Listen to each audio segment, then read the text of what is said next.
Ghost of Sifty Sifty Sam. Deep down in the East Texas woods, where the wind wails through the tall pine trees, there stands a beautiful old house. The old house sits by a lake that's so clear the moon uses it as a mirror. Now folks in these parts say that the house is haunted by the ghost of Sifty Sifty Sam. When everything is still and dark, old Sam appears. That's when all the mischief starts. He wails and he howls and he rattles his chains. Then he screeches so loud it shakes the window panes. Old Sam roams around the house every night, scaring anyone who comes into sight. A realtor man had been trying to sell that old place for a year. He finally offered $5,000 reward to anyone brave enough, smart enough, and crafty enough to stay in the house all night long. Folks thought if anyone came out the next morning alive and kicking, it would rid the house of the ghost of Sifty Sifty Sam. Well, a chef named Dan thought he was brave enough and smart enough and crafty enough to stay in the house all night long. He was sure he'd come out the next morning alive and kicking. Dan wanted to collect the $5,000 reward from the realtor man and rid the house of the old ghost of Sifty Sifty Sam. Dan took a bushel of groceries, a slab of fatback, and a frying pan into the old house that was haunted by the ghost of Sifty Sifty Sam. The sun had already drifted out of sight. Soon the moon rose, round and full and bright. Dan closed the curtains and locked all the doors. Then he looked in each closet, hoping and praying he wouldn't come face to face with the ghost of Sifty Sifty Sam who was haunting that place. Dan sliced up his fatback and made a fire in the grate. He cooked his meat to a sizzle and got himself a plate, when suddenly Dan thought he heard a sound. But he wasn't certain. A cool breeze blew into the room and gently parted the curtains.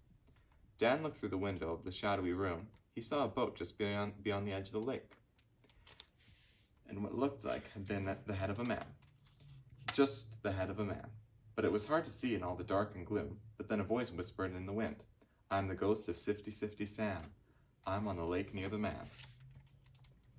Well, Dan had his pride and he wanted to win that $5,000 reward from the realtor man. So he closed the curtains and he tried to pretend that what he heard and saw was only the wind. Then Dan heard that voice again, but it was louder this time. So he slipped over to the door, cracked it open a little bit, and scrunched up his eye to peer through the little slit. Then out on the porch stood a man about 7 feet tall, with a head and shoulders and chest and arms, but no legs at all. Then a wave of cold air whistled through the room. A loud voice said to Dan, "I am the ghost of Sifty Sifty Sam. I'm on the porch near the man." Dan slammed the door closed and threw the back window open wide, but before he could run outside, he heard a horrible wailing and moaning, and a blast of freezing wind rushed in. Then a man's head poked through the gloom, and bit by bit his arms and torso and legs appeared in the room. The ghost put himself together and roared at Dan, "I'm the ghost of Sifty Sifty Sam, in the room right next to the man." Then the most awful thing happened to poor Dan.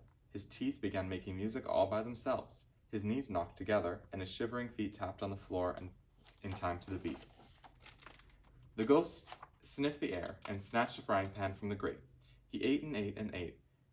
Then he drank all the burning hot grease down, without making a single solitary sound. Then when he had finished all of Dan's meat, he looked around for something else to eat. But there was nothing left. The ghost had eaten every bite, so he turned to Dan and roared with all his might, "I am the ghost of Sifty Sifty Sam, and I want more." Well, Dan was so scared he jumped out of his shoes, but when he landed on the floor again, he knew exactly what to do. First he grabbed some potatoes, then some ground meat and tomatoes, and with potato peels flying every which way, Dan cooked up a hash for the ghost in a flash. "More!" cried the ghost, as he gobbled it all down. He looked at Dan with a horrible frown.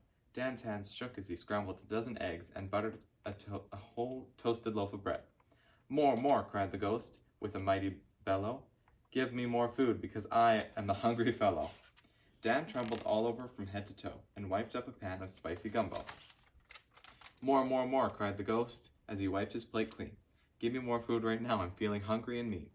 Poor Dan cooked and cooked until the pan was red hot, but the ghost kept eating around the clock. He ate fried chicken and pancakes, squash and french fries, heaps of vegetables, mounds of potatoes, and 6 kinds of pies.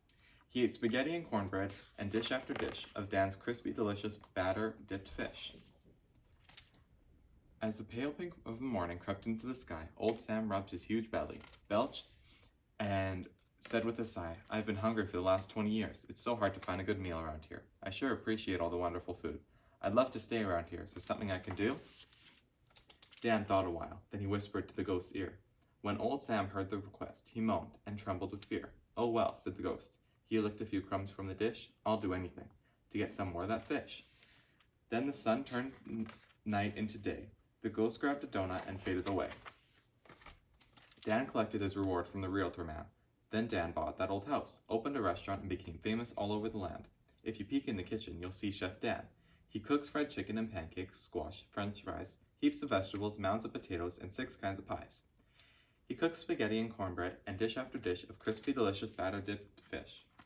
And over by the sink, the ghost of 50-50 Sam is washing every messy pot, dish, and pan. Dan never wanted to wash dishes again, and he got his wish.